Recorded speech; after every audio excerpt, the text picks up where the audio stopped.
የለ እንዴ ከኔ ጋር ለምን አትሆንም ብለህ አይደለም አብርሃም እንዴ? እኔ በሰዓት ካደረኩልህ በኋላ እኮ ረጅም ጊዜ እኮ ከሩታ ጋር ነበርክ አይደል እንዴ? ሰዓቴን መልስ ብያለሁ። የዛ ሰዓት አላልኩህም እኮ ስህተት ነው አይደል እንዴ? ለምንድን ነው በዚህ ልክ እኔ ጋር እንዲሆነ የፈለግሽበት ምክንያት ምንድን ነው? ሲቀጥል ደግሞ ሰዓቱ ላይ ስጦታ ስትሰጪኝ የሆነ ነገር አድርገሽበት ለምንድን ነው የሰጠሽ? ምን አደረኩበት አብርሃም? እንደ አብርሃም ምን አደረኩበት ነው ማለት ነው? ይኸውልሽ ይህ ነገር ማውራት ስላልፈለግኩ ነው እስካሁን ዝም ያልኩት፣ ግን ደግሞ ሊገባሽ አልቻለም። ስለዚህ ልጁ የአንቺ ሰዓት ካወለቀ ጀምሮ ነው ጤነኛ የሆነ ወደ ራሱ የተመለሰው። ምንም ሊያስደነግጥሽ አይችልም። ምንም ልትይ ትችላለሽ፣ ግን ደግሞ እውነታውን ነው እየነገርኩሽ። የምሬን ነው እንደዚህ የምትለው? እኔ ሀብሉን አውልቁና በሀብሉ የሆነ ነገር ተጠረጠርኳችሁ ነው አይደለም? እኛም ሀብሉ እኮ አወለቃችሁት። በሀብሉ ብዙ ነገር አድርጋችኋል፣ ብዙ ነገር ተደርጎበታል ብላችሁ አወራችሁ፣ ግን ደግሞ ሀብሉን አወለቃችሁት። አያችሁት? ልጁ አሁንም ያው ነው። ገብቶሻል አይደል? እናንተ በሀብሉ ብዙ ነገር እያሰባችሁ ነበር፣ ግን ደግሞ ልጁ ጤነኛ የሆነ ወደ ራሱ የተመለሰው አንቺ የሰጠሽው ሰዓት ሲያወልቅ ነው።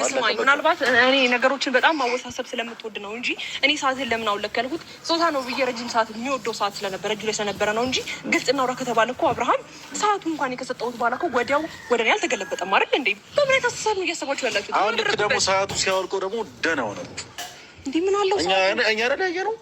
አንቺ በቦታው በሀብል ስለተገመታችሁ ሄርሜላ መገመት አለባት። ኦኬ በቃ ሻንስ መገመት ምንም አትፈልጊ ማለት በቃ ይዤ አትደርስብን ከሆነ በኋላ አብርሃምንም ጋር እኔም ጋር መሩታ ጋር ነገር ለምን መናገሩ ለምን አስፈለገ? ለምን እንደዛ ብለህ ልጁ ገና ብዙ ነገር እናገራለሁ መናገር ከፈለኩ።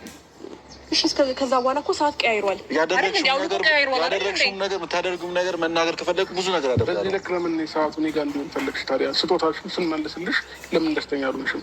ለምን አሁን በግድ አንተ ጋር ካልሆነ ባታስረው እንኳን አንተ ጋር ይቀመጥ ያልሽበት ታዲያ ምክንያት ሌላ ነገር ከሌለሽ ለምንድን ነው ታዲያ? ሲቀጥል ደግሞ ሲቀጥል ደግሞ ምን አንተ ልክ ነው የምታወራው ነገር ልክ ነው።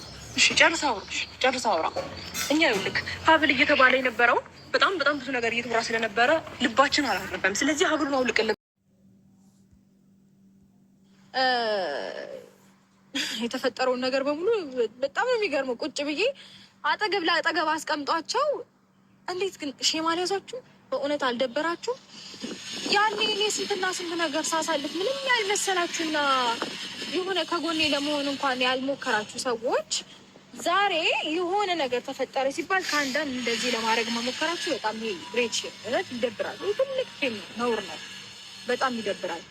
ቤቱን መርጦ ሰላሙን መርጦ አብርሃም ድሮም የተረጋጋ ሰው ነው። ምንድነው አብርሃም አንቺን ስለመረጠ የደበረው ሰው አለ? ብዙ ሰው ኦፍኮርስ በጣም ብዙ ሰው። ለምን? እኔ አላውቅም። ምን አግብቷቸው? ዳሩን መምረጡ፣ ልጁን መምረጡ፣ ቤቱን ለማስተዳደር መወሰኑ በዚህ ናህተት ምን አግብቷቸው ነው እንደዚህ ያደረጋችሁ ነገር አልገባኝም። ሲቀጥል ደግሞ ድሮም የተረጋጋ ሰው ነው።